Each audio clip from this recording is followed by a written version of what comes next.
Live from Television Hill, this is WJZ at 9, your happy hour.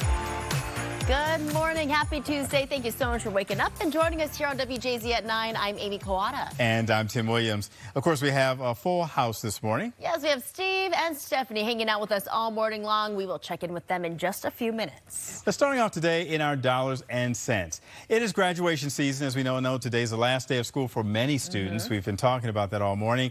And for college students, it's time to enter into the real world. Oh, yeah. So joining us live this morning in studio is Geho, a personal finance educator at APG Federal Credit Union. Corey, we know this is a big step for students, so let's get right on into it. Yeah. What are some of the tips you have for these recent grads heading into real life?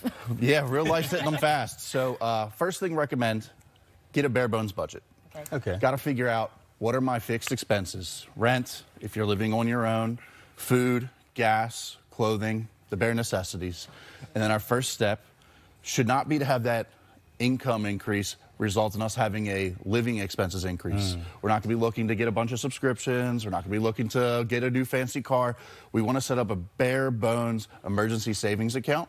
And a good recommended start, get as quickly as you can to $500. And then after that, if you can get up to $1,000, $1,000 is that sweet spot, right? We all know, $1,000, I can solve most problems that come up at any day of the week with $1,000. And then after that, as comfortable as you want to feel, 1 month, 3 months, 6 months of your income and living expenses saved up.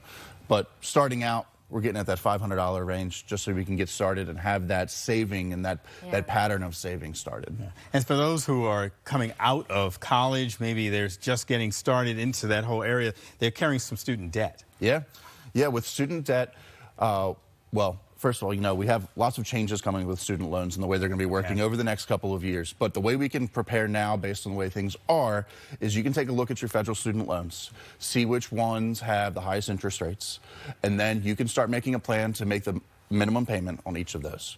If you make the minimum payment, ultimately, you're going to keep your creditor happy, and you'll be able to stay within a good financial holding with them.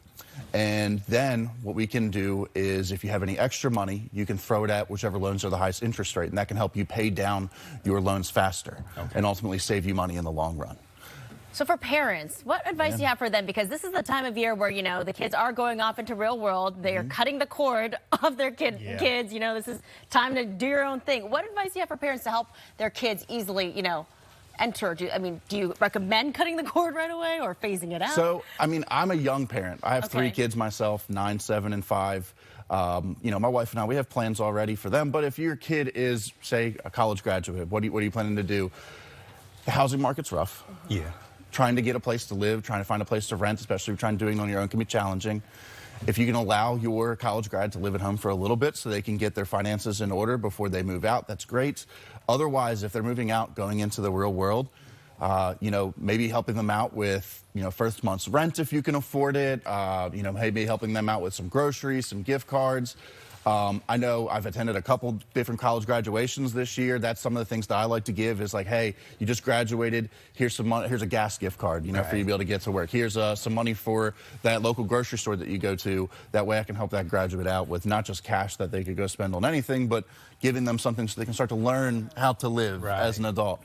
A lot of college graduates, it's their first time ever paying a real bill. So we want them to be getting in the right habits, giving them those different things that they need. That way they can achieve success in their finances. And with those first time doing things come first time mistakes, rookie mistakes. Are there some things you just see over and over again? So I'll specifically speak to employment. I remember when I first graduated college, I was actually a teacher before I started working for APG.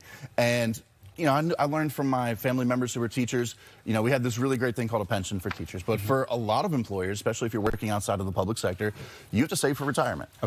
And one of the biggest mistakes I made was I wasn't saving any extra money. I was like, this pension's going to last forever. I'll be fine. And then I left teaching. I was like, wait a minute, I don't have a pension anymore. So what I recommend is reading about your employer's benefits. If you get that job offer, take a look at what there is, health insurance benefits, dental and health insurance are completely different, vision.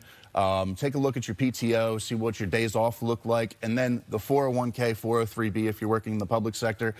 Some of the companies will offer a match. So the way matches work, say you're making $50,000 a year, if they offer a 1% match, that's That's not going to be 1% of your salary. It's going to be 1% of how much you contribute to it, right? So if you're say $100,000 and they offer a 1% match, they're offering to contribute up to $1,000 with you. So if you put $1,000 into your 401k, the company will match you. If you put more than $1,000, which I recommend, they're matching up to 1%. So they'll match up to that $1,000. Gotcha. So that's free money, immediately doubling your money in your retirement account from your employer offering to help you out. That's great. That. Okay. Yes. Corey, thank you so much for joining us. We appreciate it. APGCFU for more information. Or FCU. FCU. Yes. Thank you. Yeah. Thank you, Corey. All right, it's time to now check in with Stephanie Douglas. She's around town at the Bunny Hive at Kenilworth. Stephanie, good morning. That's a cute space.